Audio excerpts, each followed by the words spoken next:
Okay, people are getting excited about saying that this is it. We're ready for Christ to come back because here Israel is making all these peace treaties, and they're saying that that's it. This is any time now Christ could come back.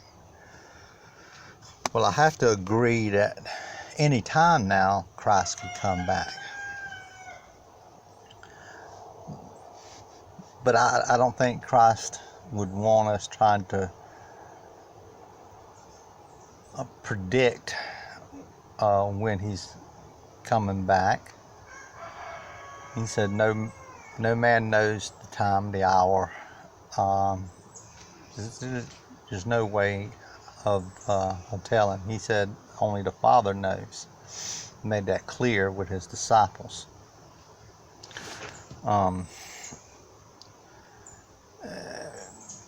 But speaking of that, his disciples did ask him uh,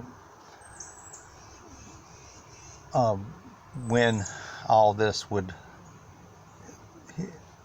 take place, when was the end of the age. Well, all this stuff going on with Israel, if you read Daniel says it plainly that he's not talking about a 7-year treaty with Israel.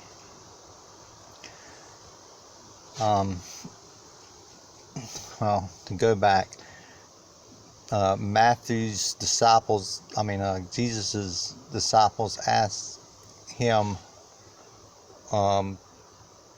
when all this was going to take place that he was talking about in Matthew 24, and they ask plain questions and he gives them plain answers. Everybody says, he tells them right off the bat, when you hear wars and rumors of wars, and you have the earthquakes in diverse places, he clearly states, don't take this as the end. Do not take this as the end. But a lot of people say, well, it's the end because we have wars and rumors of wars more than ever before. We have earthquakes in diverse places. Well, all these people keep saying this, but they don't look back in history of everything that was recorded, wrote down. I know it's impossible to find everything, but nothing that's happening as far as wars and rumors of wars and earthquakes in diverse places is happening any different than what Jesus was talking about. And then they will, what about that? The passage in Daniel 9:20 through 27, whatever it is. Well, because he says that it's the desolation,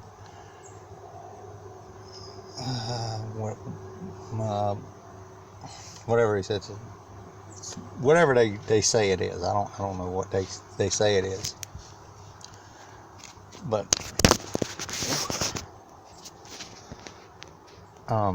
mosquitoes. But they do say, but when you look in Daniel 9, start reading Daniel 9, there's patches of scripture that people refer back to, which talks about the Messiah. the prince. When you get to that part, pay attention to what Daniel's saying there. When he says Messiah the Prince, then these people, they change it. When he starts talking about he'll be cut off after 3 years, they changed the Messiah the Prince to be the Antichrist. Daniel never changes the flow of who he's talking about. And what that means, after 3 years, the covenant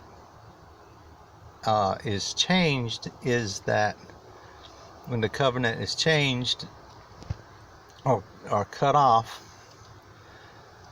what he's saying there is that when that Jesus starts his ministry, and then 3.5 years into his ministry, he's cut off. And that's what that means. He's cut off because he's crucified. And because they say, well, it becomes what about the end to sacrifices? They're going to build a new temple, and they're going to do this, and that's what that 7 years. That's the middle of that 7 years. Well, if this was all true, then that would make Trump the Antichrist, because what they're saying is that the Antichrist is the one that brokers deal with for peace in the Middle East with Israel, and then in the middle of the covenant he breaks it. Well, I don't know if you noticed, but it's only a certain people group that hates Trump. Well, when there's way they say it, when there's Antichrist on the scene, everybody loves him for everything that he can do, all the miracles that he can do, and everything else. And then the peace treaty, that's the straw that breaks the camel's back to let you know who he is, reveals him. Well, Daniel wasn't talking about an Antichrist. He's talking about Jesus, because if you look at it, all right, first of all, anybody that studies English words and how words are saying, they didn't say another name, they just Jesus, they mention the Messiah and then carry on with the paragraph.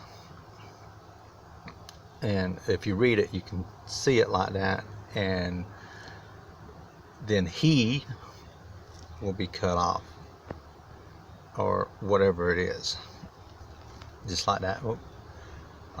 You also gotta study into the Hebrew language, how there was 3 different languages when Daniel wrote the book of Daniel, being spoken in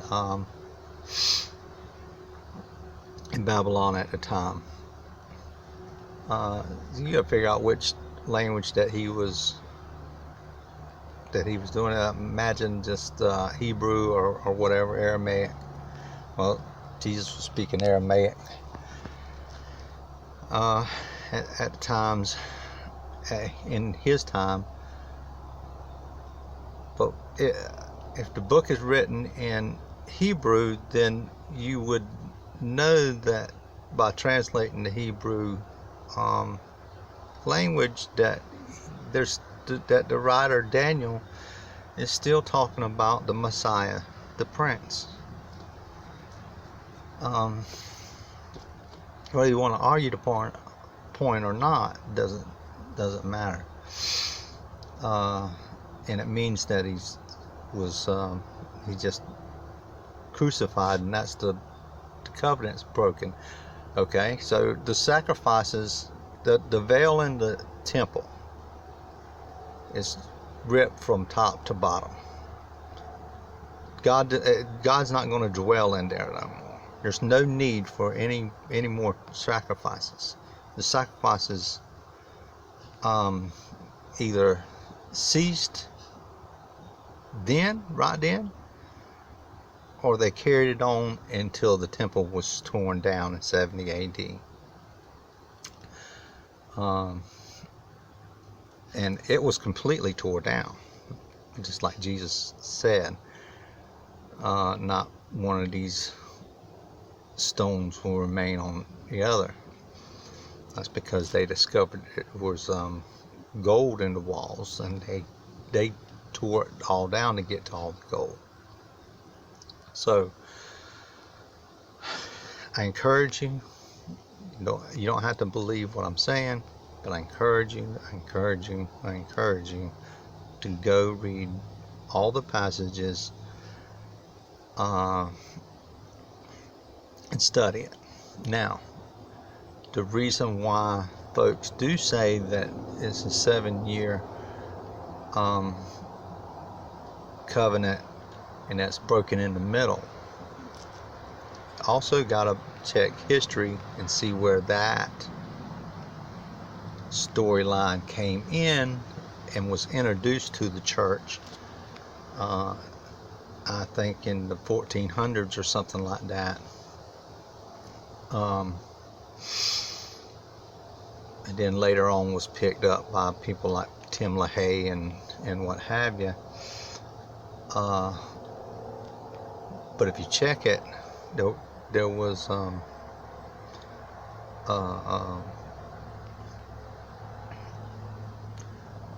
Catholic priest that didn't want the Pope to be pointed out as the Antichrist, so he had to do something to throw people off the storyline. So he's the one that came up with that. If you don't believe me, you can check it out. Look it up. All the information is out there. Check it out. I'm just telling you. Study it. Study the Hebrew writings for it. Study the Bible and look at exactly what it's saying. But history and the Bible and the language is what you got to study when you study the Bible, to get its true meaning. Thank you.